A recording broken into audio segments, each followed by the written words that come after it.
Okay, so the energy is gonna be weird, wacky, wild, unhinged a little bit, caffeinated, and several drinky poos into my afternoon because I had to have a couple drinks for my mental health, which I don't condone.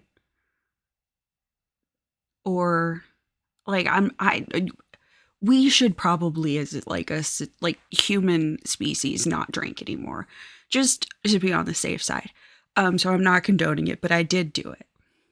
So I mean, like, there's only so much I'm digging a hole. Welcome to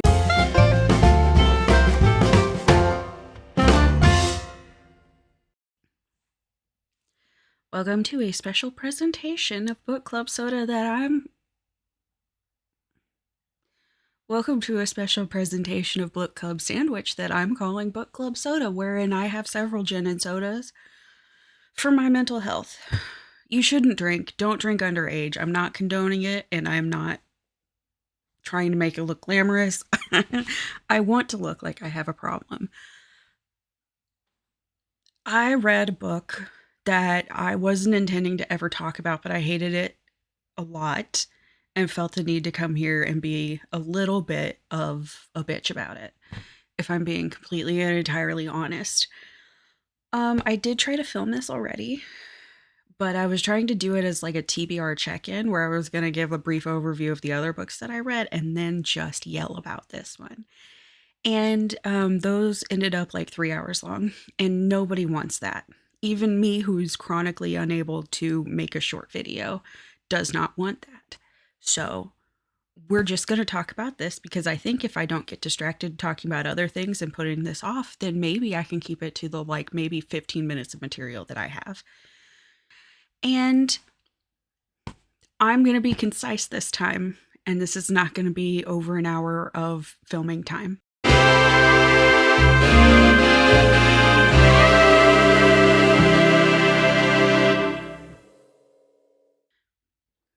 So this is going to be a long video, probably. I mean, like, know thyself or whatever. I'm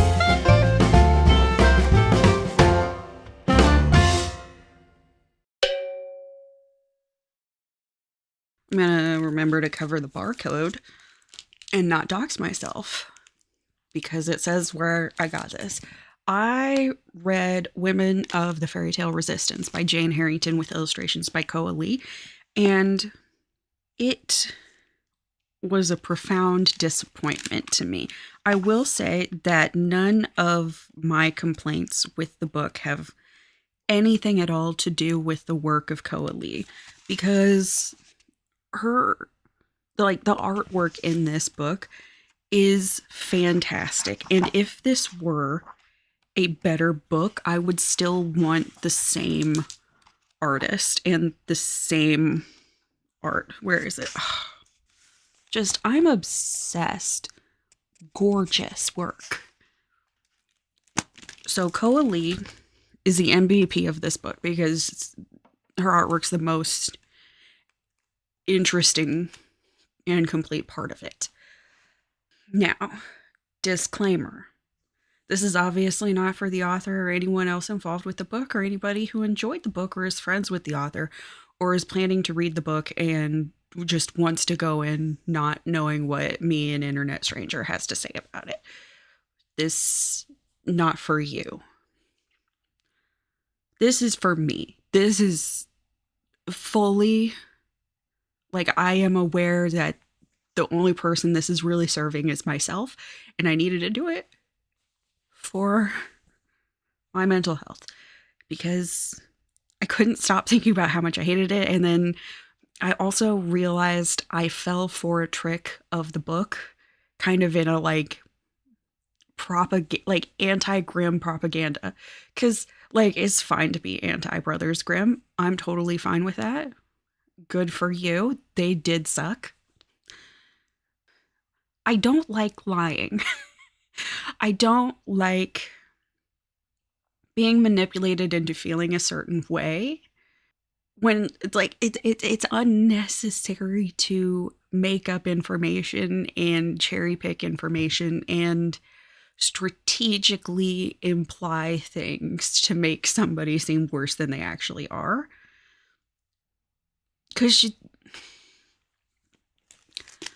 Women of the Fairy Tale Resistance, subtitle: The Forgotten Founding Mothers of the Fairy Tale and the Stories They Spun. So I'm just gonna read this inside flap, just because it's better than I'll be able to explain it. We all know the fairy tale writers Charles Perrault, Hans Christian Andersen, and the Brothers Grimm, yet few of us know the true precursors of the literary genre, 17th century French female storytellers, conteuses, who weaved the first stories known as fairy tales. Hold on to the word literary because it is important. It will come back. The 60-plus tales that they wrote and published starred strong females on quests that mirrored the challenges of the writers themselves. The writers themselves faced under the patriarchy, specifically the misogynistic and homophobic reign of Louis XIV. Over the century-long spell that their stories were popular, however, forces would work to erase them, to cast them from the fairy tale canon in favor of male tellers. The headstrong princesses that had lived in the conteuses' pages were replaced by the types we call classic: the obedient Cinderella, the naive Snow White, the silent Little Mermaid, and the flat-out unconscious Sleeping Beauty.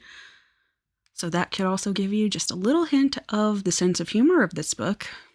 It is very snarky. It is very much ascribing a modern feminist lens to people who would not have even had an inkling of what modern now feminism even looks like.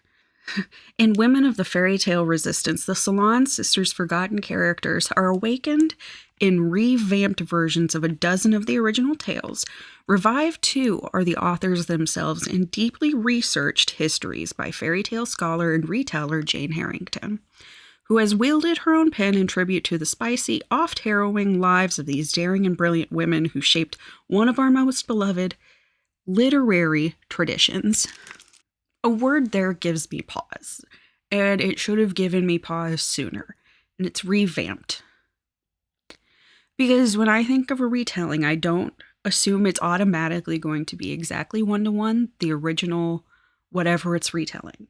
Like, there are some modern adjustments made, and that's great, but I largely consider it's gonna be the original tale. It's just gonna be slightly different. It's not gonna be an entirely different fucking thing. This book annoyed the shit out of me. It is a collection of short biographies of the original conteuses, the conteuses of the salons of 17th century Paris, specifically those that existed under the rule of the one, King Louis XIV, the Sun King, that one. They, in their time, spearheaded, created, largely were the primary contributors to a new literary movement, that of fairy tales. It presents them as subversive and transgressive and radical pieces of feminist literature. And they are. I will not argue that. That is not one of my complaints of this book. That is what I knew that they were. That is what I knew before finding this book. That is what I knew going into that, and that is still what I know after reading it. I don't argue that. At no point in time is it explained in this book, what about those stories was subversive and transgressive and radical? It is stated that they are, and then we learn very briefly a light, well-researched, but well-researched in a way that allows for the cherry picking of details to serve a narrative. These short biographies of sorts of the women of this book that details their lives and not what they wrote about. It draws occasional, I wonder if parallels between the characters in these stories and who in their friend group and in the parts of society that they ran in, the people that they joined the salons with and spoke with and worked with and were around all of the time. There's supposition that maybe that could be, but there's no evidence to back it up. It's just a hearsay idea, and then there's no evidence or proof to really back it up. It's just, I wonder if, who knows, keep going. There's not really any examination. There's not really intentionality in the details provided other than to serve a narrative that isn't necessarily a narrative that's not necessarily supported by the facts. I don't necessarily think there was false information presented. I think there was information presented falsely, if that makes sense. And I'm not explaining this right. I just know that I'm capable of doing research to compare things and learn more, and then realizing that what this book taught me was not exactly real. And first and foremost, I want to read this opening couple sentences here on just the introduction. Once upon a time, the mid-1600s to be specific, there were some women in Paris who created a social club they called the Salon. They had conversations about the latest news, entertainments of the day, much as you might in a coffee shop or a pub or student union or sorority house. But these women didn't have these kinds of places to gather in because they were barred from educational institutions and public spaces, as all women in their society were. So it sets up this, first and foremost, it is kind of not true that the women of Paris didn't invent the salon. The salon was an idea and a gathering place that existed already in Italy, and it was an Italian-born woman. I wrote down her name in my notes. In 1620, Catherine de Vivonne, Marquise de Rambouillet. I think. I don't speak French, and I refuse to ever speak French. So, she was an Italian-born woman who brought this idea of these spaces to Paris. At the time that salons were brought to Paris, the court and king and these highest echelons of society, these court gatherings were very boorish and backward and awful and gross. Nasty, gross, it was bad. Catherine de Vivonne did not, Vivonne? I don't know. I don't speak Italian either.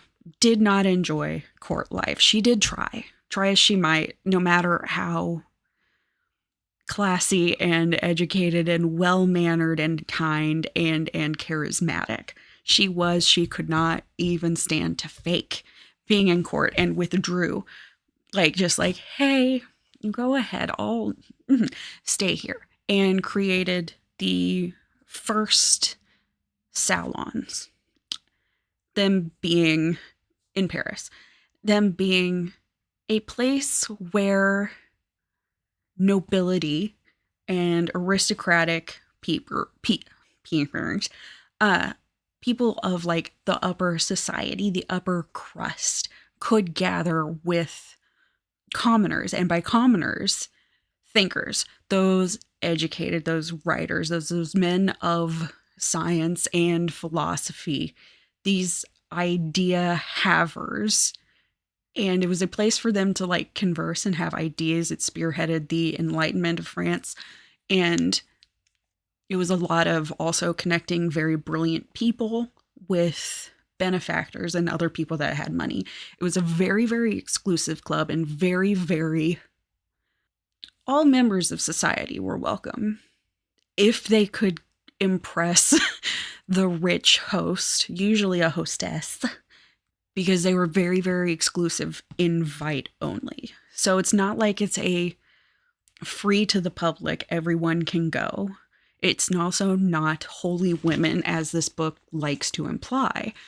As a significant portion of attendees were men. It's that women were allowed because they invented it, they hosted it,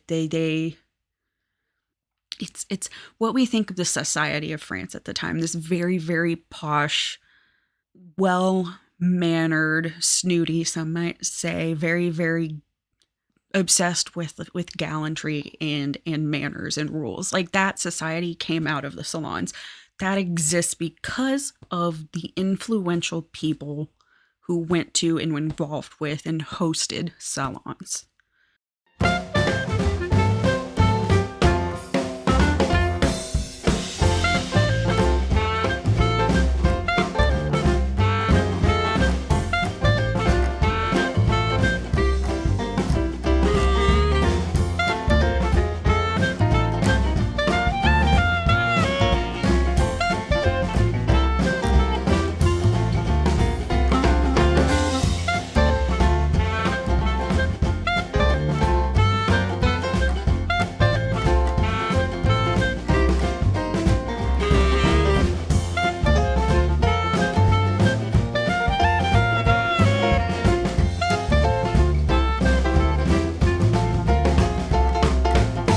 I'm going to go off my notes because I ran into this issue last time.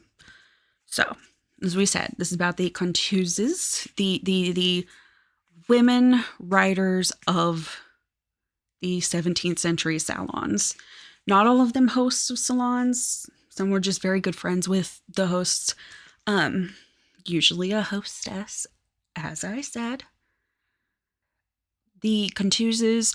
This book states that there were 7 of them that were most, yet few of us know the true precursors of the literary genre. 7 17th century female storytellers. It's more than 7.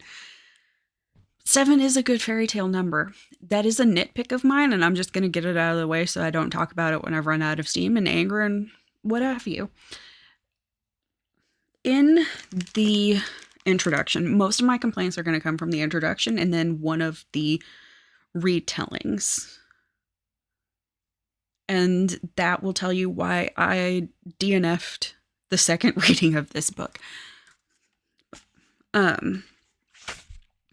Is that there are 7 so later in the book, there are 7 conteuses whose names are most celebrated. I'm not going to pronounce all of them, but it states that there are 7 conteuses whose names are most celebrated, which implies that they weren't forgotten. Foreshadowing. Later on the very next page, Perrault in his, talking about Charles Perrault's version of Sleeping Beauty of the Wood, which is itself a retelling of The Sun, the Moon, and Talia by Giambattista Basile, an Italian man. And notes, Perrault in his version replaced wise men and astrologers with fairies, 7 of them, interestingly, and did some toning down of the horrors that came out of fairy tales and folk tales at the time, which is also foreshadowing. And then you get to later the story of Belle Belle by Marie Catherine D'Aulnoy, I think is how you say her name. Which is the story that I'm going to talk about later and that I am most familiar with pre-reading this book. Belle Belle is that classic tale of, oh no, we lost a great battle in the war and now the king has to send out for all men of the country to take up arms and fight with the army or get deeply fined. And Belle Belle's dad used to be rich, but he's not anymore. They are destitute, so he can't afford to be fined. He's also 80 and decrepit, so he can't really fight either. And the daughters are like, we'll dress up like men, but the first two daughters fail. It's only the youngest daughter who is the purest, which is symbolism that takes place in a lot of fairy tales and folk tales and is also not examined, who goes off to fight in her father's place. And along the journey to the king's castle encounters a bunch of magical people that she takes on as companions, servants, friends, and they each have like one thing that they are really so extremely the best at that they are underappreciated for. And you're just like, you know what? I'll pay you better than these fucks. You come with me. We'll go to the king. He'll give us like whatever we need. You'll get such better pay. You will be appreciated for what you do. And off they go. So she has 7 companions. So you would think if the number 7 is intentionally mentioned and talked about, and you have a chance to draw attention to what the number 7 and the reason there would have been 7 companions, or even what those 7 companions could possibly have represented to the woman who wrote them. And instead of doing that, 7s don't really come up again as an idea of anything that is reused. And Belle Belle in this version has 3 companions. That's just a nitpick, though. Like, far be it from me to think I'm reading a nonfiction book about people, that I would learn about people and the like things that they did, rather than just learn the salacious facts of their past and then get somebody else's story.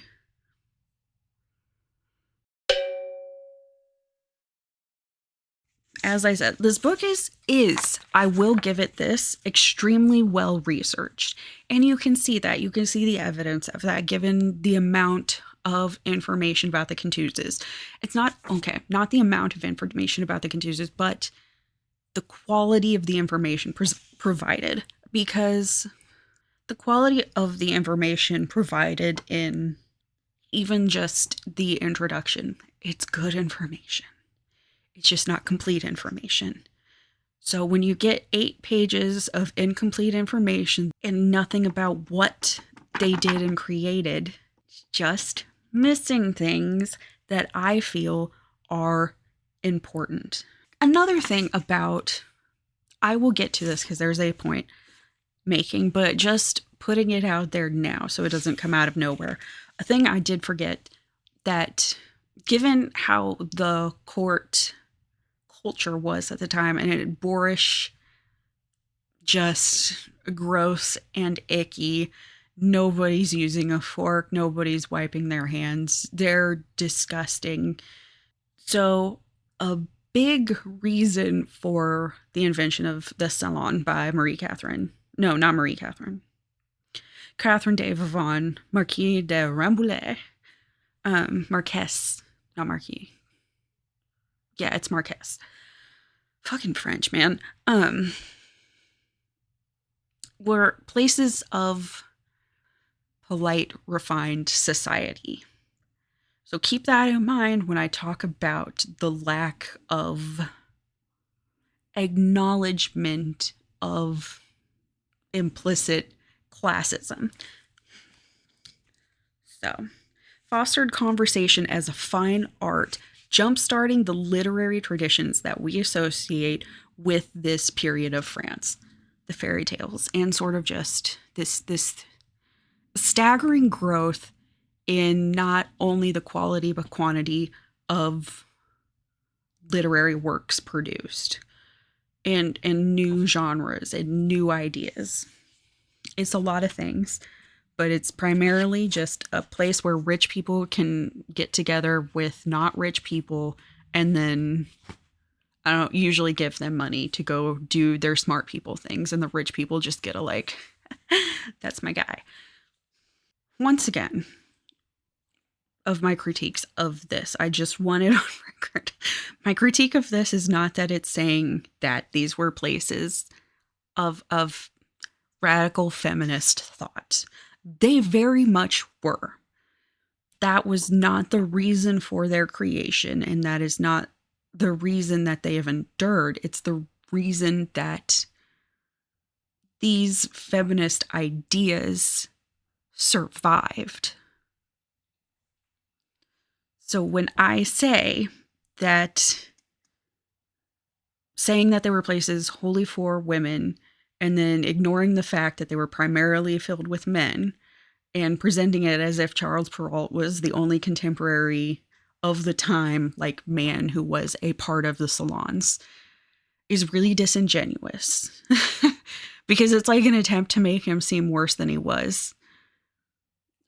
Like, just the creepy man there stealing ideas and thoughts and going on to be considered more famous. It's just like, it's just the implication that he's the only one who did. It's just, he was a shitty man, and you can tell he's still shitty if you give all of the context of his existence and participation. Because it's like, women didn't always, like, even if a woman was hosting it, it didn't mean that women were invited, or that women who were invited took place in the actual discussion and the art, the performances, the music, the drama, all of these things that happened at the salons. Like, they weren't always involved. And that feels bad to say, but it also is like, this is me now as a feminist in the 21st century, looking back on people who would look at my non-binary ass and be like, what the fuck do I do with this? You know? We're holding them to a standard that they could not have even been, like, conceived of at the time, you know? It's just, it's a framing that works on some things, because even I fell for it in, like, places, and then reading it the second time, you're like, oh, I don't like that. There's also an implication that the one part where it does say that men attended them also, it also specifies trans people and queer gay men. And, like, yeah, it is nice to know that they were welcomed in these spaces, but they also weren't welcomed in these spaces because they were gay and trans, or unless that person was rich and friends with another rich person and they decided to, you know, hang out at this salon, or they had some other talent, like they were good writers, they were good philosophers, they really good at math, and they wanted to be a teacher or be involved with the academy, like, then they were invited. So it's this implication that it's these places free and open to other members of society. But it wasn't. It was still a deeply exclusive, aristocratic, you might even consider it an extension of court life and culture. So they're not as free as this book would have you believe, because it's still invite only. And the people sending out the invites aren't talking with the common folk. Oh, that was a point. From my notes here. It also, like, it takes away the power of what women did. If women are succeeding in representing places that they invented only for themselves. That's great.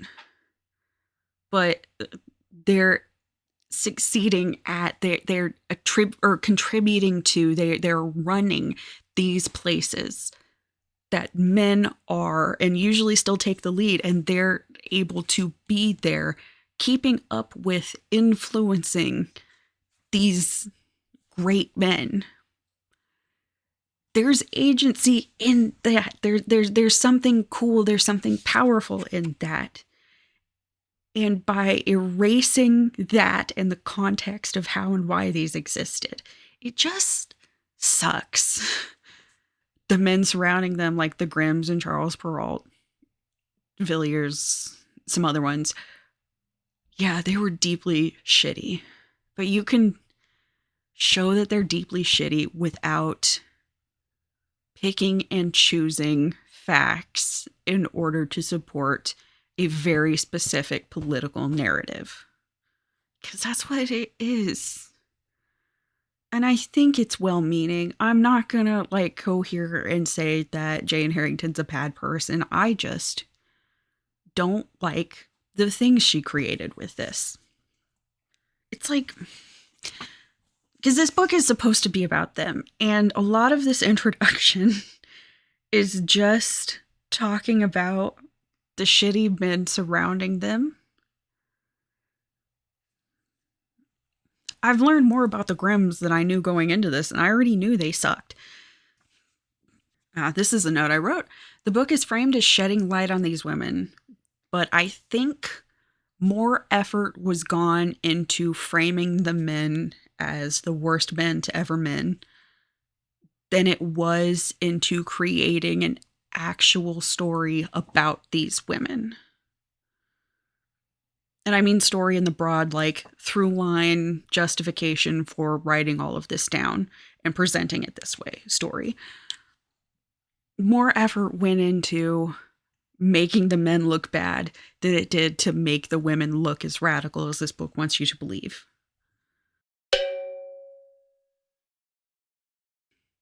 I said these women weren't wholly forgotten, considering of the 7, the only 7 who existed over this 100+ year period, supposedly according to this book. I knew 5 of their names going into this just off their own merit. Marie Catherine D'Aulnoy. These are going to be awful pronunciations, and I'm so sorry. Henriette Julie Murat, Charlotte Rose Lefors, Catherine Durand, and Catherine Bernard. I knew those names. I read stories by them. I knew 3 of the bigger ones, the 3 most well-known, are Anguillette by Madame Murat, Personette by Charlotte Rose Lefors, and Belle Belle by Marie Catherine D'Aulnoy. And I knew Belle Belle the best out of those. But it seems weird that if you're talking about forgotten tales, that somebody who doesn't read fairy tales and just happens to have this information by osmosis, and this is not a field of study of mine, this is not a special interest I've had, and I know these stories and I know those names.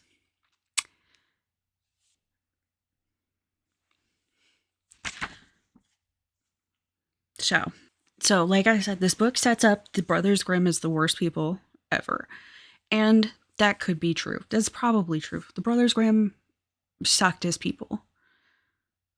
This book makes a point of painting them to be worse than they are, which kind of just lets them off the hook for some of the other things that they've done and said. It's trying so hard and failing at what it's telling me it wants to do. So the Brothers Grimm came about, they existed long after the Contuses. And very specifically what they did was they were scholars of folk tales specifically. They were, fairy tales, the word didn't exist at the time, you know what I mean? But they were scholars of folk tales, and they compiled folk tales. They wrote down folk tales because folk tales are part of an oral tradition. So this is where we're coming back to that literary thing that pissed me off the most. Because this is the thing I fell for. And by the time I fully noticed it, I was in the middle of reading about Madame Murat. So it's the second name in this book, the second Conteuse in the chapters. I was in the middle of reading about her and I was like, wait a minute. Wait. Then I got pissed off and then I threw the book away and then I picked it up again and came and sat over here to talk about it because folktales are a piece of oral tradition. They are passed down usually from women, usually from very overworked, lower class, not aristocratic and therefore not able to pay somebody else to take care of their children, so having to care for those children on their own. Those are the women who are responsible for this tradition being as enduring and as widespread as it is.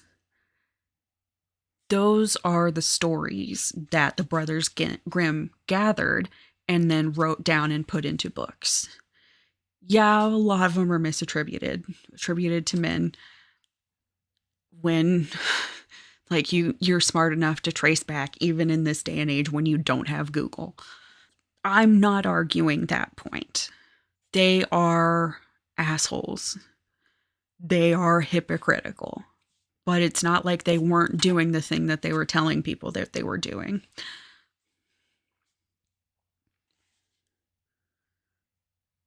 So, what the Conteuses wrote, what they invented, was not just fairy tales. Because I think we do conflate, broadly speaking, fairy tales and folk tales. Literary fairy tales are a very specific thing. And I'm probably not going to explain it right. And you might see a definition pop up here. You might not.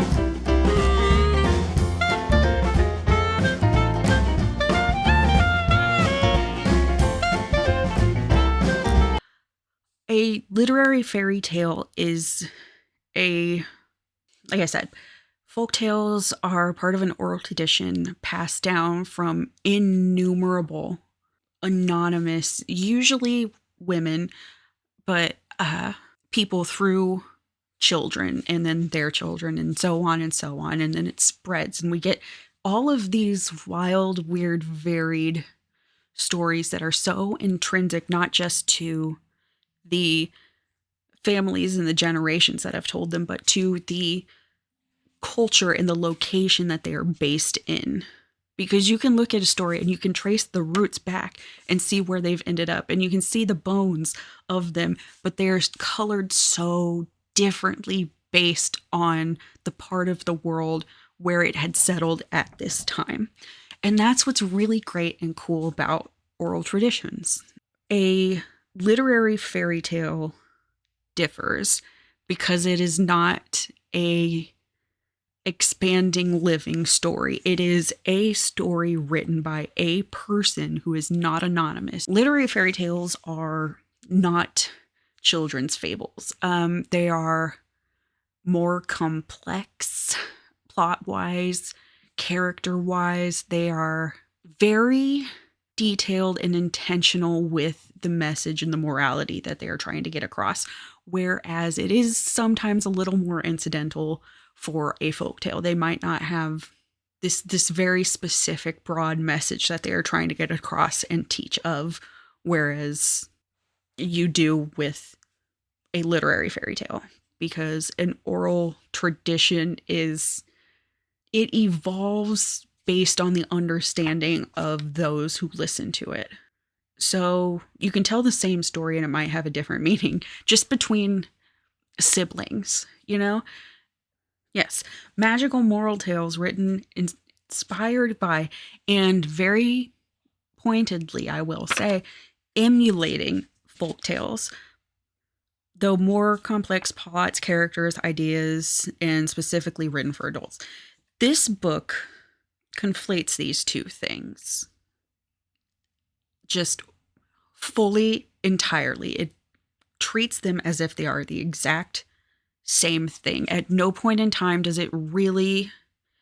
It states what a folktale is in the part that it is an orally told folktale. I want to say there is a section where they're talking about the Brothers Grimm, Pierre de Villiers, all of these people, Aesop, because Aesop does it with more delicacy, whatever. Oh, literary fairy tales are also longer, and Aesop's are very short.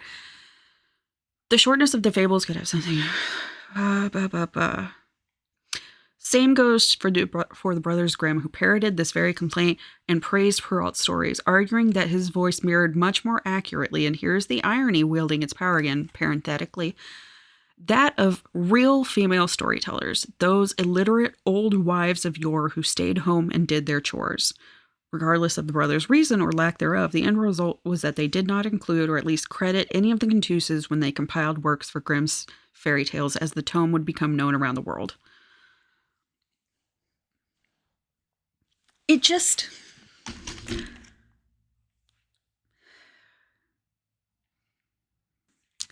It's annoying that you are discrediting the very people whose tales and ideas the Contuses themselves took and made their own. You're just ignoring that, and that's really frustrating. Because you're offering no justice. You're just continuing to consider them illiterate old wives, old rural folks who didn't have time for the niceties of finer society, who didn't have time for rhetoric and manners and conversation as an art form. So it comes back to class, like I said. Folktales, the folktales that the Brothers Grimm were gathering should include the literary fairy tales, is the main argument. Because one of the big things that comes up, at least in my research that I've found, is the Brothers Grimm did not consider the tales of the Contuses. As stated here, the brothers argued that their literary fairy tales were poor imitations and inauthentic. And they were right. The literary fairy tales did not belong in a book of folk tales, of like written folk tales, presented as not stories written by the Grimms, but compiled by the Grimms. Because this will come up here in a minute. The Grimms were not writers. They were scholars. They were compilers of stories. They might have editorialized. It's very likely. But they weren't wrong. They suck. They're deep misogynist, but they weren't wrong. And a point is very specifically made in the introduction of using the tale of what's her fucking name? Rapunzel in the book from the Grimms. Theirs was attributed to a man named Friedrich Schultz. And the book points out that they would have been scholars, and even at the time, without Google and shit, would have known that Schultz's tale was a one-to-one direct translation of Charlotte Rose LaForge's Personette. They would have known that. The book is correct. So they are deeply hypocritical. But this book doesn't want you to think of them as hypocritical and misogynist. It's only that they're misogynists. Because they didn't include that. Because they were told that story by Friedrich Scholl's. Like, both of these things can exist. Like, you can have the full context of their stories and why they wouldn't have been fit for the Grimm's fairy tales and folk tales and tales for children, whatever. You're right, but you could be accurate, and you're being not that. It's just it's the willful conflation of these two different things with nothing said. Absolutely nothing is said in this book about how literary fairy tales drew from the folk tales. Nothing. We're just insulting the people who created and spread and shared and changed and evolved these folk tales that the literary fairy tales were based on. They're just continually insulted as being non-existent old wives of yore, or later in this book. Back to class, and this will also bring up another point, because the Contuses were all upper middle class to high nobility. They were aristocrats. They were rich. This involves a lot of things, because another argument of why the Grimms didn't want to include the literary fairy tales of the Contuses is because, one, the Contuses' tales, however, the brothers argued, were definitely not for children. They deemed the women's tales too complex for a child's simple mind, which I hate that phrasing, and further maintained that the women hadn't intended them for children. The second one of those is true. They were not intended for children. They are a high society aristocrat literary tradition to entertain other aristocrats. That is what they are. There is the second half. That is, as to the claim that Contuses didn't intend for their stories for young people, it is probably true that the greatest market for their books was women. But here's a question. How would woman have been defined at the time? And then it goes on to explain how women, or like girls, were considered women once they hit puberty and were fertile. Therefore, 12, 14. What we would consider children. They would not have been considered children at the time, and they would not have been expected to be children at the time. It sucks. I hate it. It's disgusting. But we're looking at that from now. They weren't looking at that from then. So even though we here in the future would consider many of these women children, they were not children. They were women. They were adults. They weren't, but they were considered adults. So they would have been treated differently than a child. They are complex, sophisticated thinkers. They can handle this, blah, blah, blah, blah, blah. It's stupid. I know that. But you can't punish people for a rule that didn't exist when they did the crime. Like, maybe you can if it's like 10 years later, but it's been 400, 500 years. They're dead. It's fine. It's not fine, but it's okay to look back and say, ew, we wouldn't do that now, rather than, ew, they shouldn't have, like, they wouldn't have done that then. When they did do it. It's too late to hand wring over this. But the initial earlier claim, as to the first claim, the Contuses did use bigger words than did the Grimms, because they were educated, and even if they were an 18-year-old woman married to a baron of blah, blah, blah, blah, blah, and wouldn't still be allowed to go to school, she would still be expected to be in polite society still would be expected to deal with other people and have conversations with men and have conversations in these courts and in these high societies. And they were still expected to know what these big complex words meant because they were rich and they were afforded the opportunity to practice social graces. In stark contrast to the brothers' blunt stories, once again, the brothers did not write these stories. So yes, their stories are more blunt. They're not as complex because they are transcribing folk tales.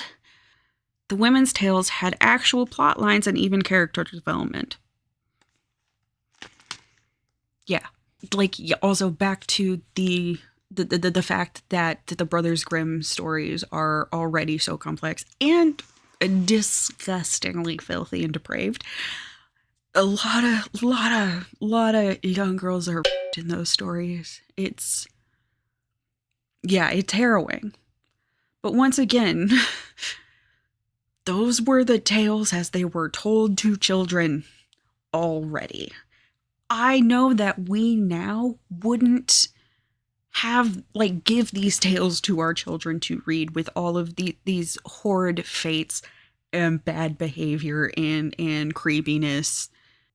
We wouldn't do that now, but that doesn't mean that they didn't do that then. You can say that their stories were violent and horrible all you want. It doesn't change history. I don't know. I really wanted the rest of the context around the stories. I just wanted proof that these women were as radical and cool as I'm being told, but there's no proof provided. It's like, yeah, some of them were gay. That's really cool. Would you like to tell me how that relates to the stories that they wrote? I would like to learn more about that. On to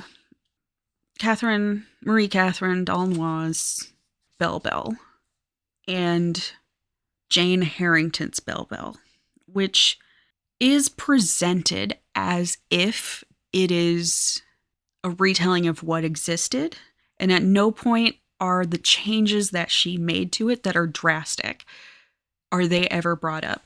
I gave up reading this book, as I said in the section about Madame Murat. I was reading Anguillette, one of the earliest translation that I could find. I believe I found it through Project Gutenberg, and it is worth a read because it's a very interesting story, and yes, it has a tragic ending, and yes, that it has a sad moral.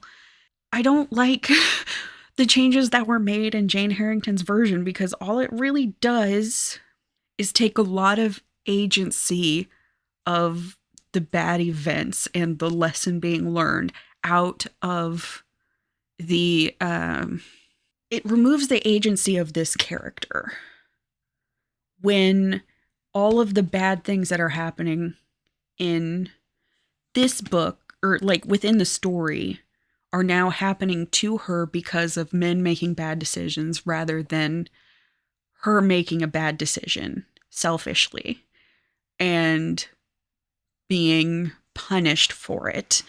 There's a lesson there, and that lesson could still be important, but it was probably very important then.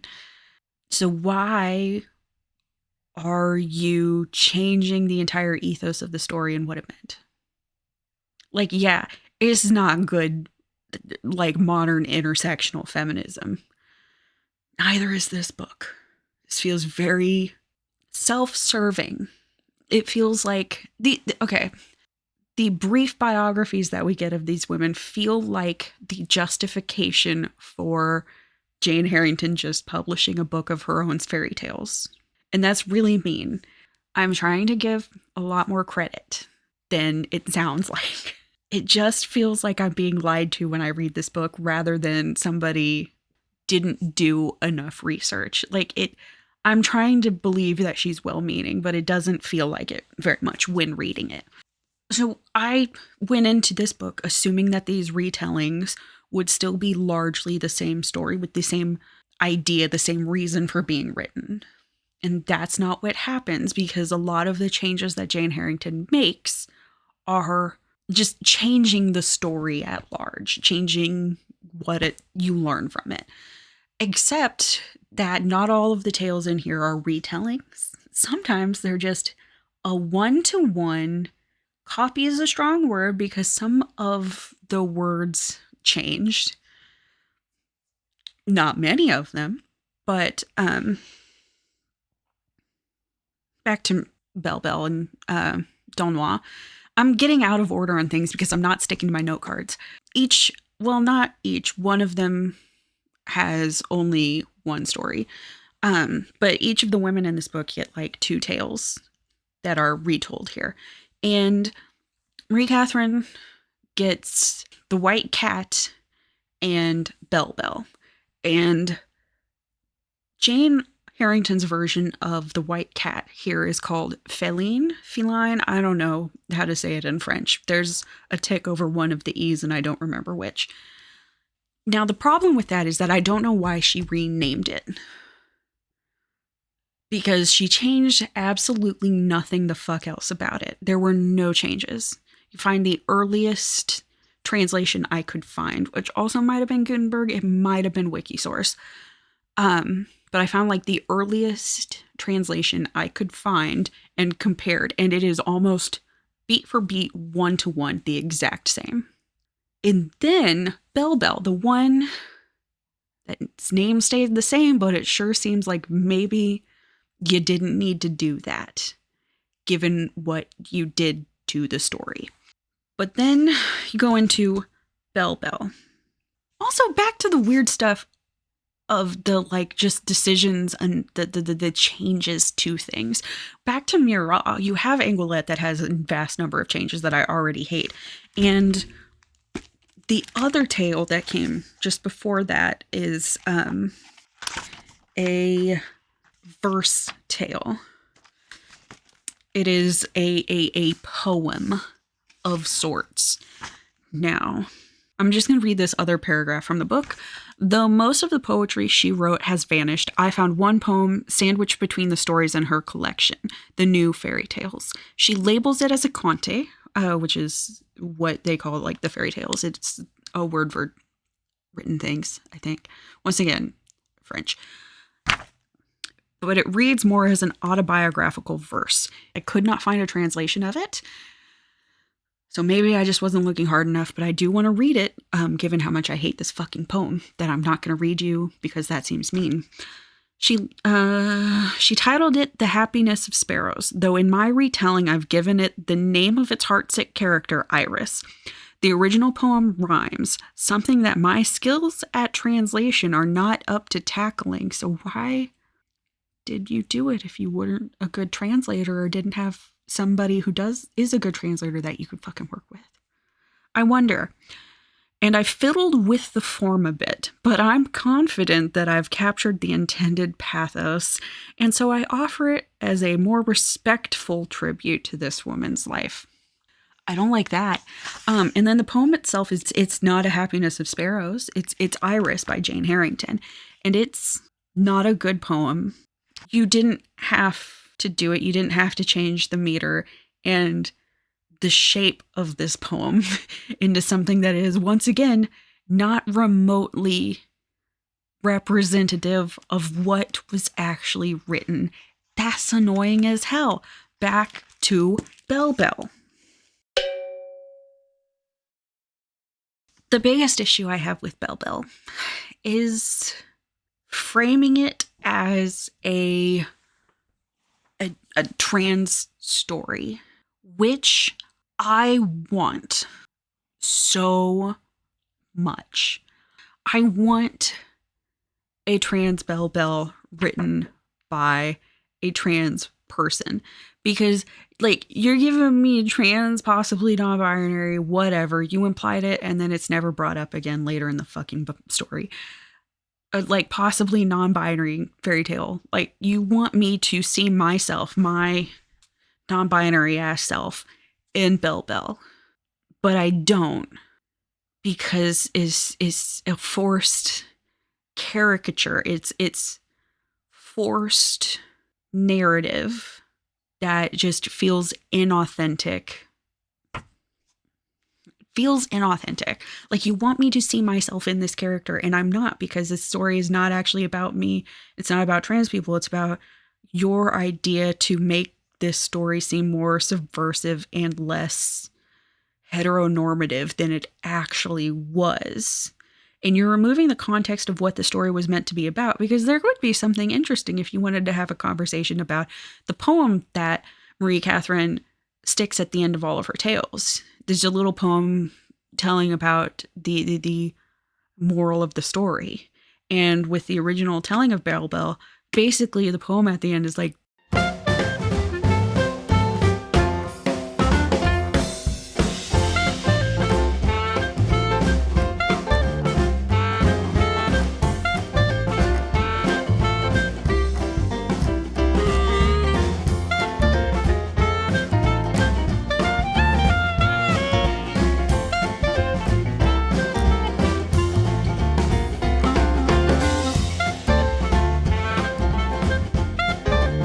like, hell hath no fury like a woman scorned, basically. It's like, don't piss off a woman who's has power over you, because it could end badly, and not everybody is going to get their day saved.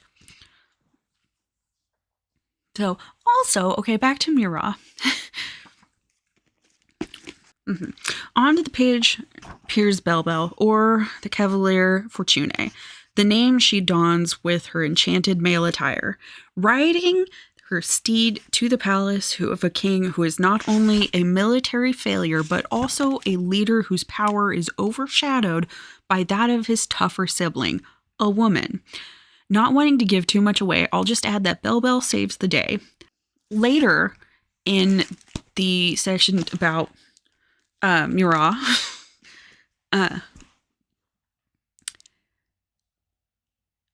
she's talking about how not all of Murat's stories have happy endings. Sometimes they're sad. Sometimes they die at the end. Sometimes they're tragic.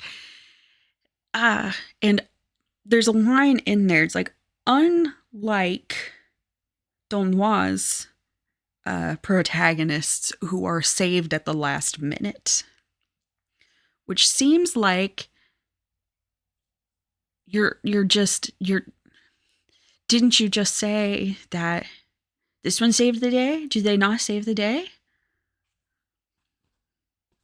Do they all get saved at the last minute? Because I'm pretty sure that she saves the day, and getting stripped in front of a crowd of people with the intention of killing her, only to discover that she's a woman and not a man, is not necessarily called being saved at the last minute, because being saved, like the end of Jane Harrington's Bell Bell, when the fairy pops up and saves her from possibly getting arrested. Make it make sense.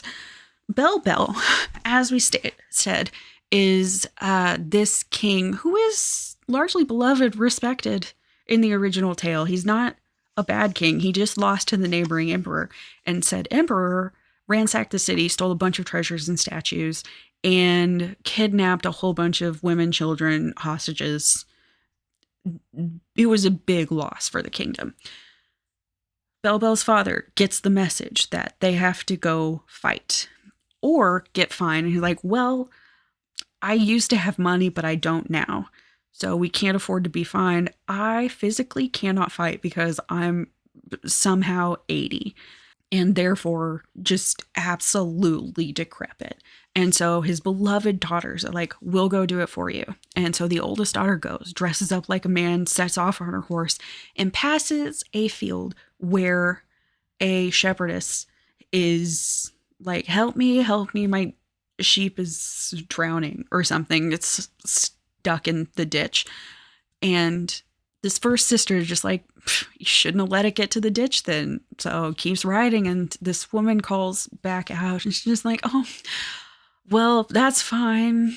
Good luck on your journey, young woman.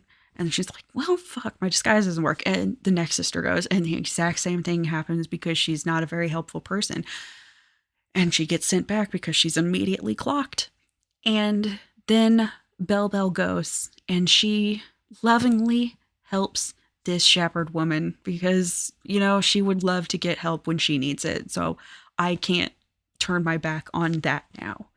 And this woman's just like, oh, real? That's great. I knew you would. Pure of heart. I'm a fairy. And then pops up with this trunk. He's like, for not for helping me, but for just being such a good person. You get this turkey leather trunk. That doesn't matter. There's a key to it, but the key is in the ear of this other, like, brand new, beautiful, smart, telepathic horse that the fairy provides. And his name is Comrade. And we love Comrade. So the key to that is in the ear. It's not in Jane Harrington's story. She just kind of can open it whenever she wants. It is a struggle because in the original story is very heteronormative. That's like, yeah, that is Fortune. But Fortune is the physical form, but not the person inside. Whereas the implication of Women of Fairy Tale Resistance is that not just is the body of a man now, but just is fully a man now. So you get the turkey leather trunk. As implied, the clothes in the trunk will turn Belle Belle to a man that they then go on to name Fortune. The Chevalier, whatever, however you pronounce it, Fortune, and his really cool horse, Comrade. And Bella's like, yeah, this rules. She strips down, middle of the field, doesn't give a shit, doesn't wait for anything, and then puts on these men's clothes. And that is the first big change of Women of the Fairy Tale Resistance, is Jane Harrington's version. Instead, the fairy is like, it's okay. You're liminal now. Nobody can see you because you're neither here nor there. Neither one nor the other. You're liminal, which is a cool idea for telling a trans story and like a trans allegory. Like, it's cool. It literally never comes up again. It is not a part of anything. It is a big swing. It never pays off as anything. It's just a sudden implication that, oh, this is a trans story. That's it. There's also a thing in literary folktales being imitations of and inspired by folktales, literary fairy tales inspired by folktales, is that in a lot of transcribed folktales, you'll get like little parentheticals and little asides. Because as I said, oral traditions, folktales were a performance. So you're telling a thing and then you're nodding to the character or nodding to the listeners and just being like adding some extra thing. For now, we will call Fortune him because Fortune is a man, looks like a man, is dressed like a man. And then there's something about the way Jane Harrington uses them that is mimicking that like nature of them, but not very well. Also sorry, but like we will now use masculine pronouns. That was a very deliberate choice of words, and then it's repeated within the same paragraph. Whereas in the original story that is what we will call him now. You don't have to make it obvious to make it impactful. So yes, the liminal space, which could have been a very good idea. And it is a good idea. It was not executed particularly well because it never comes back up. Next big change is as Fortune is riding through and realizing it's like, oh, everyone who's looking at me is seeing a man. I'm getting the time of day because I look like a man. I'm still me inside. But I'm getting this that I would have been denied. But I'm getting it in a lot of ways, and a lot of later in the story, it's the getting it on her own merit, despite being outwardly a man. Because it's not the man that's getting that. It's her intellect that still exists inside. It's her heart and purity. Which still, it's not like that's better. I also want that on record. It's not like that's better or somehow superior. But if you're presenting this like a history book and you're presenting it as being about the women who wrote it, then you're barely telling me about the woman who wrote this story and then giving me a story that is inherently not the one that she wrote. It's inauthentic and it's forced and I don't like it. As he's riding through town and is realizing that like everyone is perceiving him as a man, that means like I can also now do that thing I've been denied, as stated in earlier on the first page, that women didn't get the same opportunities as men. They were not able to get jobs. They were not able to make money or even have their own money. So another thing this trunk does in the original tale and not this book is it provides not only this beautiful, like high class, noble clothing for him to wear and present himself to the king, you can also get so much gold and treasure and diamonds. And you know what Bell slash Fortune does? He calls up the trunk, he opens it up with all of the diamonds that he wants out of it, and then he does just piles of diamonds, and he sends a giant bag of all the riches anyone could want back to his father and his sisters. And that's not in the book. There's nothing to be said about the symbolism of a woman who's never been able to provide for herself suddenly saving the day and saving her family from destitution. Because she looks like a man, but is still Bell inside.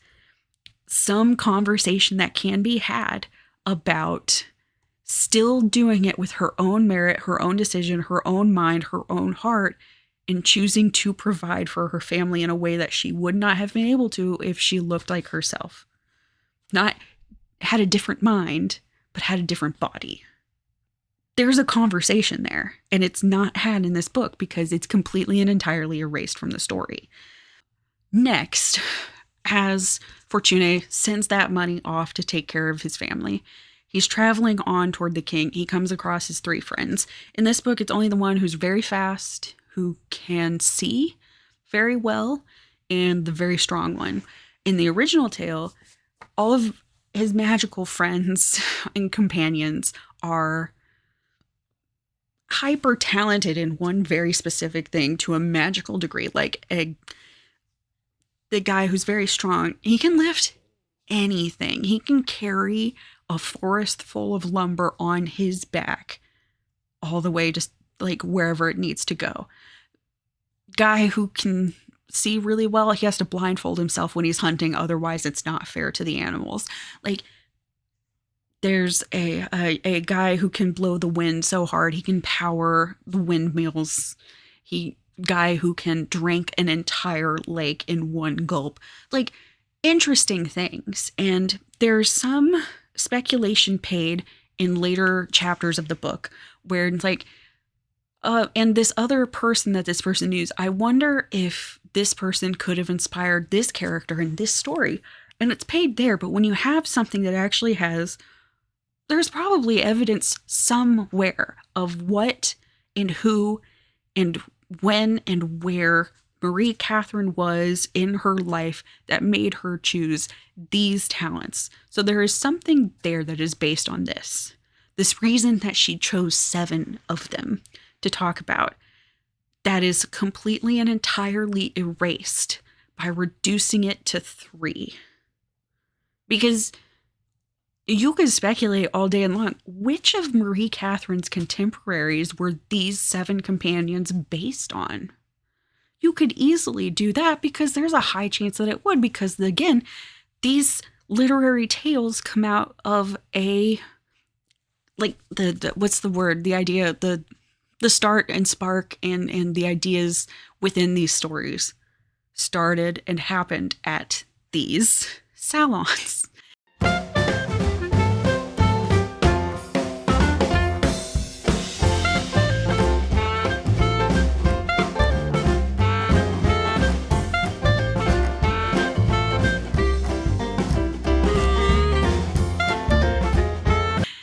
And And no speculation is made to that. It's speculated in stuff that just is like lightly implying who is and wasn't a lesbian.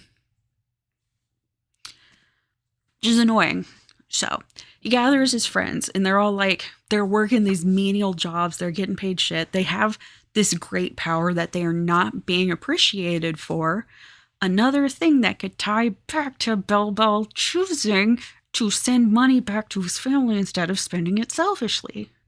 But we're not talking about that, because class doesn't matter in this book. I'm calm. He goes on and he's like, you know what? I'm going to the king. I'm going to go fight in the war. You know, you could probably do really good at that. You could probably get a very good job at the castle. You'll be appreciated. You can come with me. It'll be great. And they're like, you know what? You seem cool. I'm glad you see what I can do and you appreciate it. Hell yeah, we'll come with you. Fucking bros for life. And they are bros for life. Even when Bell gets her tits back, they're still bros. They are still loyal to her because it was her own merits that made them trust her and go with her, even if they thought she was a man, Fortune, which she was at the time, because her body did change. It's just that it doesn't change forever. They arrive at the castle. Everyone's gathered. The king is there. A special note is made in Jane Harrington's version that the king is there with his sister, the princess, the dowager queen dowager. I don't know the order that they go in, and I'm not checking right now because she was widowed very early and now he's the king. That's how that goes. And it is noted very specifically in Jane Harrington's version that if it weren't for the fact that the king was wearing men's clothing, he could be exactly the same person as his sister. He could be a woman. Wow, I wonder if that's foreshadowing. So, as they're going on, like, Dowager Queen's like, that boy, he spun a great tale about who he's related to and why he's come. He's so hot, and you respect his father so much. Make him a companion. Make him an advisor. Bring him to the court. He's wasted in the infantry, and also I can look at him if he's in the court. So that's kind of what happens. It's noted in both tales that the queen is very, very cold, calculating, cruel, just all around a bad bitch. Both like affectionate and derogatory, mostly derogatory, because that is one thing that changed that wasn't modernized in this book that existed in the original tale. And that is the queen trying so hard to get into Fortune's pants, and he's thwarting her at every turn. And finally, she corners him. She kisses him against his will without his consent, gets pissed off at him for not kissing back, but not pushing against her because she is, in fact, a queen dowager, and that would get him killed. So he kind of just stands there and takes it because she has much higher status than him because there's a massive power imbalance. That exists in both of these tales. So she just actually assaults him and then is just like, you know what? Fuck you. I'm going to give you one last chance and I'm going to do it as a threat. And so she goes to her king and calls the king over and is like, brother mine, you wouldn't believe what Fortune was just telling me.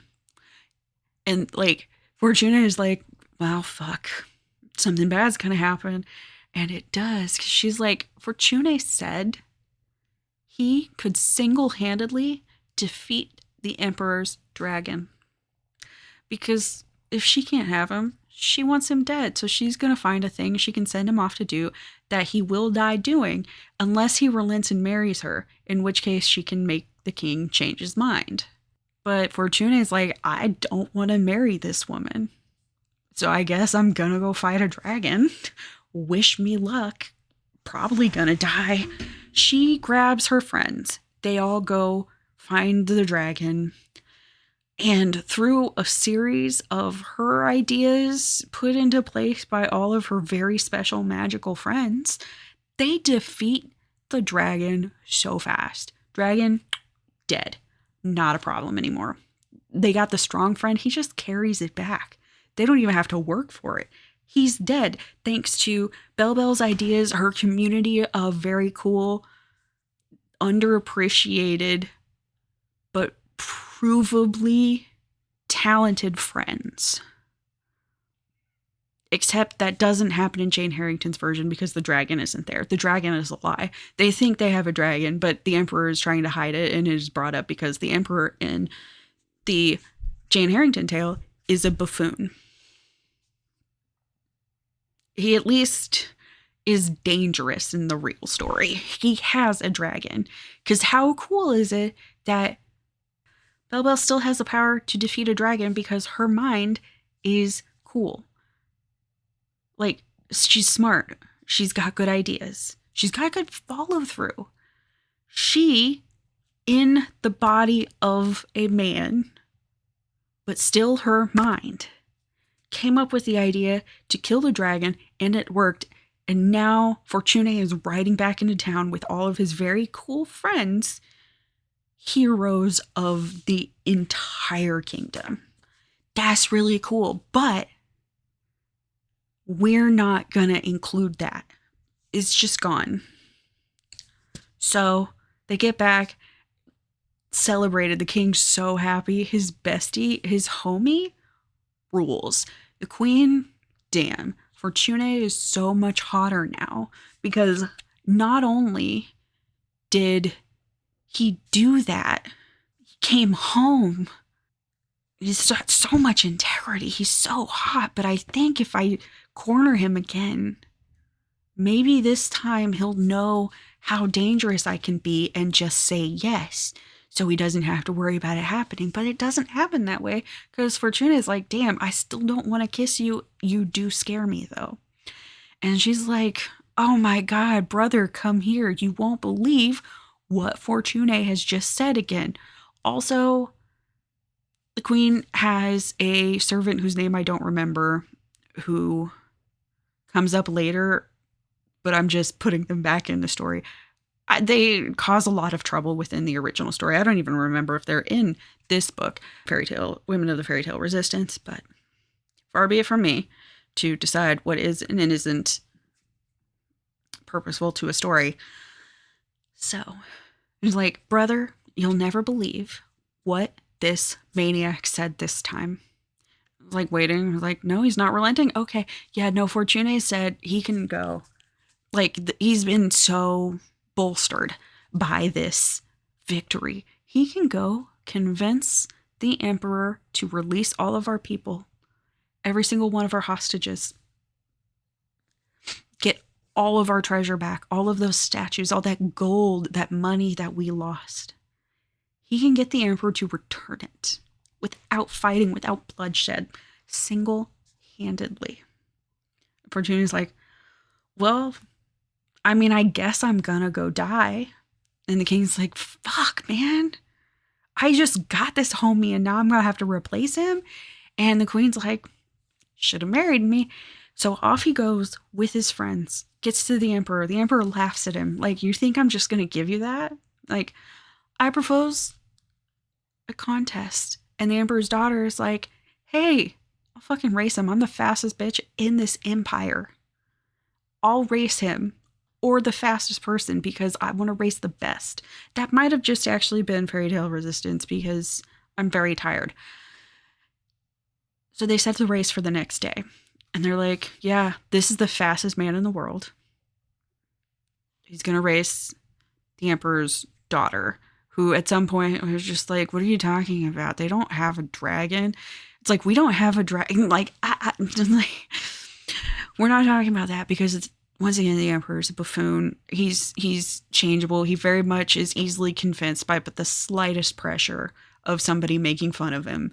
That's the point in Jane Harrington's version. He has no teeth. Like, he's not a character, he is an idiot. He is a laughingstock. That is all he's used for. Very ham-fistedly. Because there's at least actual reasons he's going to be the way that he is in the original tale. So they're like, you know what? If your man beats my daughter, you can have everything back, just as you want. So they set up the race. I don't remember how they do it, because the Emperor obviously cheats and they put Swiftfoot to sleep. I'm pretty sure that is how it goes. They hinder him in some way, and it is through the talents of, it is through the notice of Fortune and the talents of his friends that they save the day and wake him up, and he still wins the race, even if it's such a close thing that the Emperor, like, I think so I forgot a part of the original story. They had, like, he kept coming up with other things to do before the foot race. And then they made Swiftfoot fall asleep. But it was like, they needed to eat a giant feast. And so their friend that could eat anything ate everything. And they're like, damn, you know what? It would be just so rude if you didn't also have a drink. So they have the friend that drank everything. And they're just like, Jesus. Well, I guess we're going to also do the foot race. And the foot race went off. And the guy with the good eyesight managed to just like slightly pierce Swiftrunner's ear and woke him up. And then he finished the race and won. And the Emperor's like, shit. You know what? You've done some incredible shit here today. It is only the foot race in Jane Harrington's version. There's also that implication based on everything else. But, like, you did it.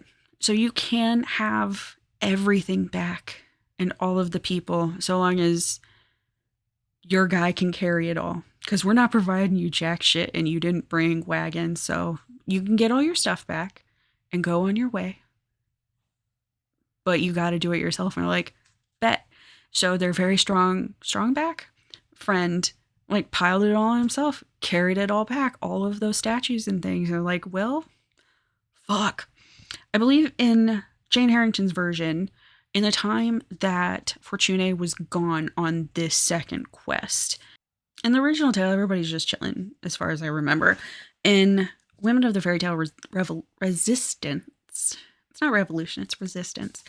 They're like, obviously we have to inform his family because he's gonna die. So they send off word. They like hunt down through the records. They find his father. Oh no, his father only had daughters. That's so weird. So after winning, they have all this stuff. They're able to carry it. It's just a nice, like, they're nice conversations that Fortune and all of his friends have about all of the deeds that they have done that day. All of everything that they accomplished. It's really sweet in its own way. They even, like, defeat the Emperor's forces, like, trying to cross the river, and it's like they defeat them all. They're not only did he get everything back, the day is saved because the Emperor's not going to be a bother because they have dismantled his empire to such an extent.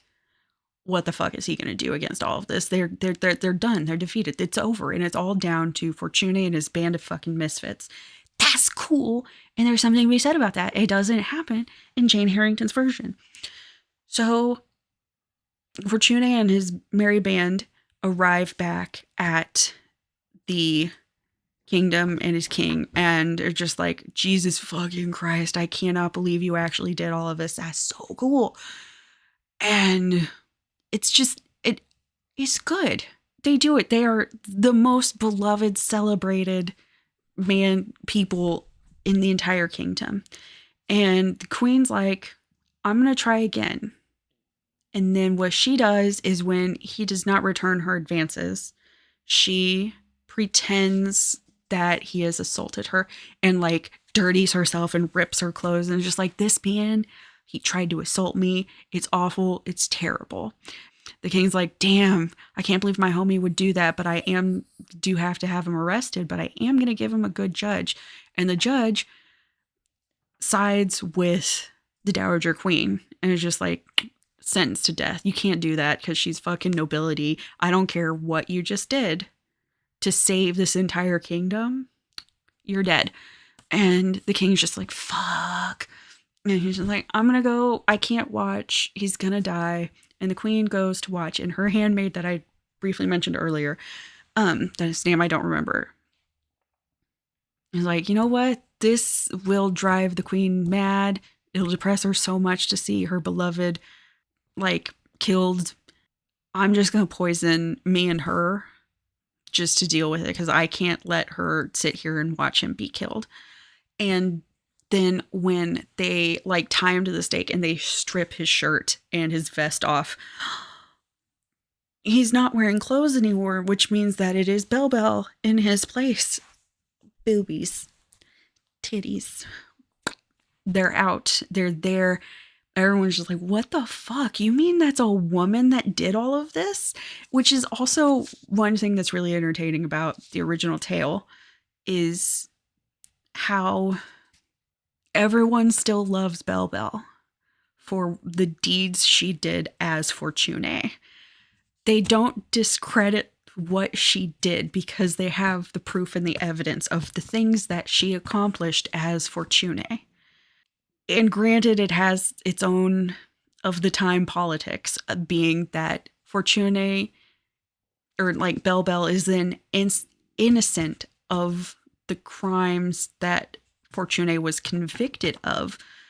At the time, women really couldn't be convicted for men's crimes. They had their own sets of crimes they could be convicted for. But assaulting a woman was not one of them. Anyway, the execution's off. The queen is so taken aback by seeing titties that the poison takes hold and she dies. So that's the queen gone. The queen who assaulted Fortune, but that wasn't a crime back then, so obviously they're not going to interrogate it. But I do wonder why it's also included in but not interrogated in this book. Because, like, yeah, she's great. Also, the things have been stated back to the king looking like he could be a woman if he just wore women's clothes. A lot of this version by Jane Harrington talks about how he's not a fit ruler because he's emotional, he's very passive, he's very weak, he's prone to depressive episodes. He's not fit to rule. And then you come up upon the implication of him being a woman. So the end of the original tale is very sweet in that Bell Bell still comes out of this. She gets the king that she's attracted to. The king gets to kiss his homie because his homie is a hot woman now. Everyone has this spectacularly talented band of heroes that saved the entire kingdom and defeated an empire. And it's led by a woman. And it's still led by a woman. That's cool. That is the fact that that was done in the 1600s is cool. And it's still cool without having to modernize it. Like, it's cool to just look back and think about people who would consider me fucking crazy for just, like, existing. Did that. That's cool. So, that happens. I looking at the time and it's still as long as the other video where I talked about more books. That's stupid. That's so stupid. So they get it. Everyone lives happily ever after, except they're coming up on their celebrated beloved wedding day. And Bell Bell realizes she can't find Comrade. He was like, Comrade, come back. My beloved cool horse who I can talk to telepathically, who helped me find all of these friends. Like, where'd he go? I even built you your own luxury private stable. And then over the hill comes Comrade, carrying her family because he didn't want her to have her wedding day without her family there. That's cute as hell. And then you have the little, like, moral rhyme at the end where just like, hey, don't piss off a powerful woman if you want to survive, because you're not going to have what Bell Bell ended up with. It's going to be worse for you. That's not the moral of Jane Harrington's version, because it is wildly different. So at the end of her version, it is been discovered that he is lying, because it's great that he comes back and they survived and they've arrived, and then they have to have like a subdued conversation because it's not as exciting for the king this time. And if you can hear my stomach growling, I'm so sorry, because I've been talking so much longer than I wanted to, and I should probably eat dinner because I've just been had matcha for the last 3 hours. I had 6 hours. Fuck, I didn't eat breakfast. I haven't eaten since yesterday. I'm fine. This is fine. This is normal. What was I saying?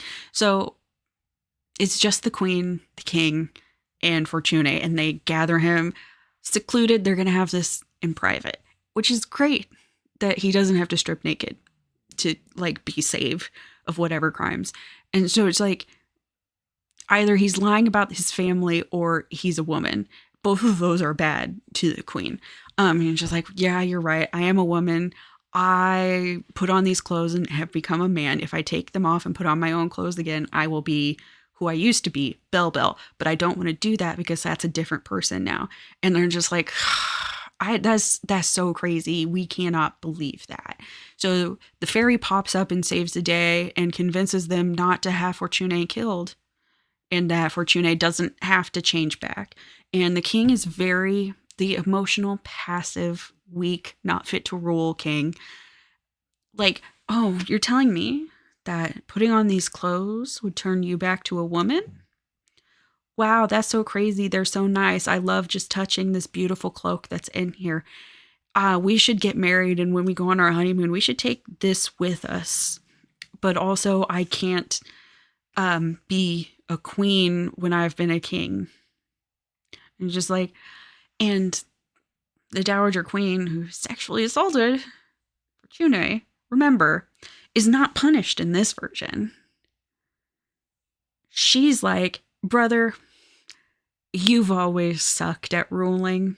You're so bad at this. You're not strong enough. You're not good at military things. You are a failure of a ruler. You are too emotional to rule. I'll do it. So you just abdicate the throne. You go marry Belle or Fortune or however you guys are going to do this thing. You go off and I'll be the queen because I'm fit for it. And they're like, yeah. That is just how it ends.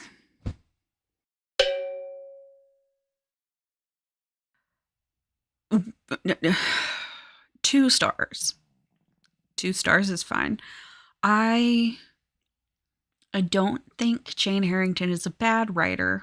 I just think this book should have been framed wildly differently if it was meant to be good. Because what it is messy. It's inconsistent. There's no intentionality to a lot of the choices that are made. And if there is any intentionality to the changes to these stories versus what they were originally intended to be, it's never justified. It's never provided. It just is. It's if I hadn't gone back and read a lot of the as the earliest translations I could find, I would not have immediately known that she made so many changes. I would have just if I hadn't known Belle beforehand, I would have been like, it's so cool that they were telling such openly queer tales in their time. It's like they didn't.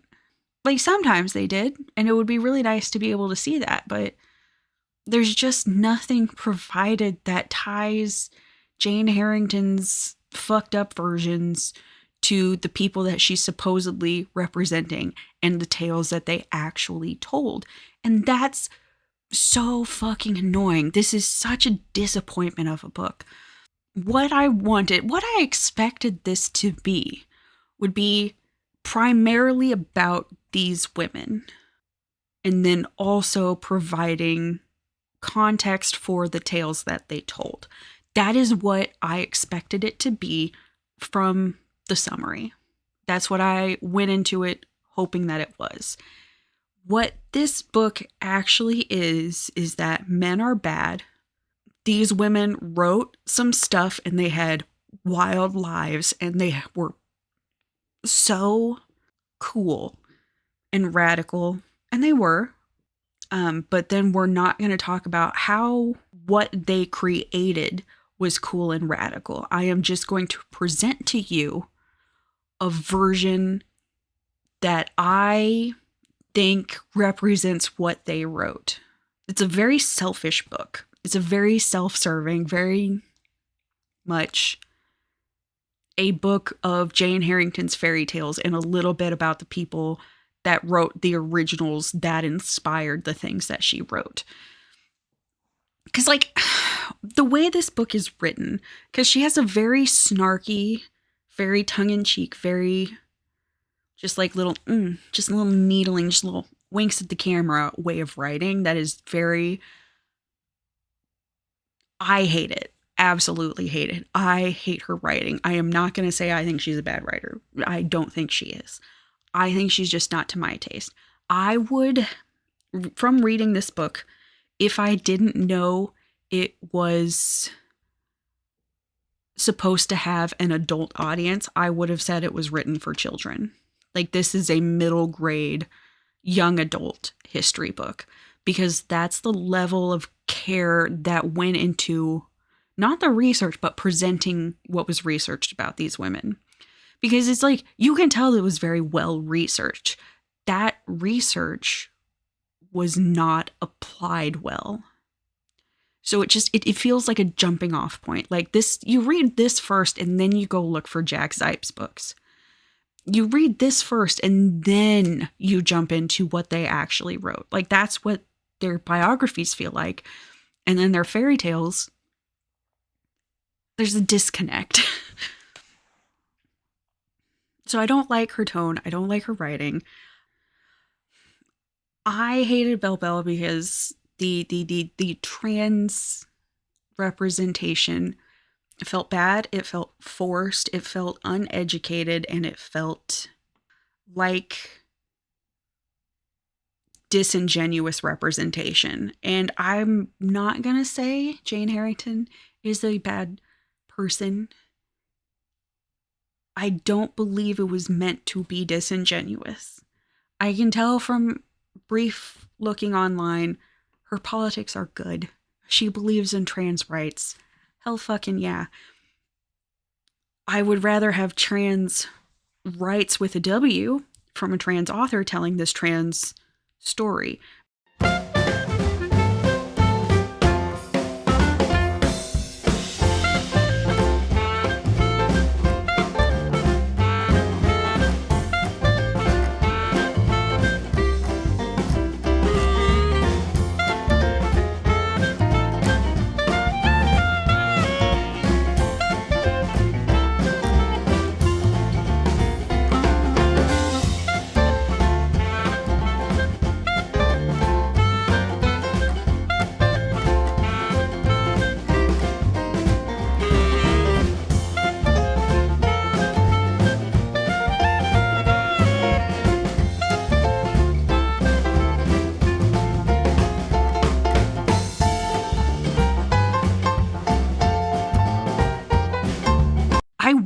I want all of these stories out of this book, and I want them queer as hell. I would just really love it if a queer person was given the opportunity to tell those stories.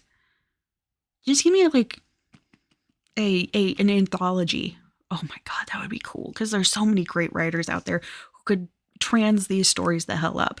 Because it would have just been really nice. This book could have been 1,200 pages, and you could have had a much more nuanced biography of each of these 7 women, and then given me new translations. Like, bring their words, not your interpretation of their words and ideas. New translations of those stories, and in a lot of cases, first English translations of some of these women who were truly forgotten and pushed by the wayside. Like, I'm not going to say that intentions weren't made to cover up the work that these women did. That is right. I will give her that. That is correct.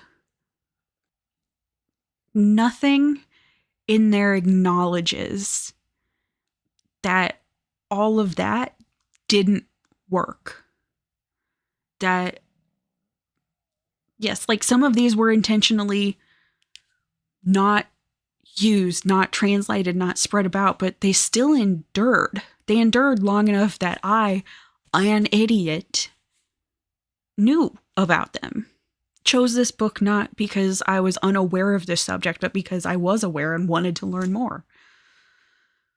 So it would have been nice to have their actual words if you're talking about the actual people who wrote them, not the words of somebody who's well-meaning but not deft enough to make those changes matter. That's how I feel about this book. This was supposed to be the outro, but I continue talking about the book, so we're gonna go to that now. If you watched this video, however this long this ends up being, good for you. Thank you. I love you. I appreciate you. I really wanted this to be short. I don't think it's gonna be, and that's on me considering I'm talking about like 50 pages of a several hundred page book. But there's many cool, like, listen, this is a good book to like pick up and look at the people and the stories that are in it and then go read about them somewhere else. And also just flip through and look at the work of Koa Lee because the artwork, phenomenal. I'll do a TBR check-in at some point, and I will take much more concise notes, and I won't ramble as much, and I won't be angry. Once again, thanks. Love ya. Things are gonna happen. I'm so tired. So much year has happened the last couple months. Just in real life and in personal life. It's really hard to look at the fucking news because we're in the third war we've started since the last time I fucking posted a video. Jesus Christ. The fucking legacy of America. Ooh, baby.